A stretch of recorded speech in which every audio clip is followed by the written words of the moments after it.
You know, there's an old saying we often use, you get what you pay for. Well, a big chunk of American voters are currently learning that lesson the hard way. And they're learning it after voting for the US President Joe Biden. The latest polling out of the US shows there's been a surge in the number of people who now regret voting for Joe. 8 months after his election, Biden's approval ratings are falling. In fact, the former US President Donald Trump has just overtaken him when it comes to favourability. Mr. Trump has a positive rating of 48% with a bullet compared to Biden's 46%. This is according to the latest Harvard-Harris poll in the US. Mark Penn, the co-director of the survey, says voters have buyer's remorse. An important poll because more than anything else, it shows that with the Delta variant on the rise and cases of the virus on the rise and problems at the border and crime mounting, that the President Biden lost 10 points of approval, a record move for any president in a single month in the Harvard-Harris poll. And this is a pretty important move that signals that the honeymoon may be over.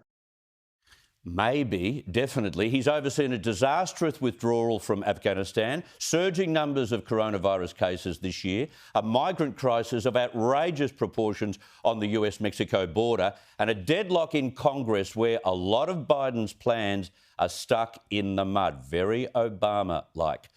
I wonder how many people are wishing they'd ticked Donald J. Trump on the ballot last year. And apparently, it's not just Trump himself that Americans prefer over Biden. It's Biden's team as well. 55% say Mike Pence was a better vice president than Kamala Harris. Now, that is so true. Where has she been?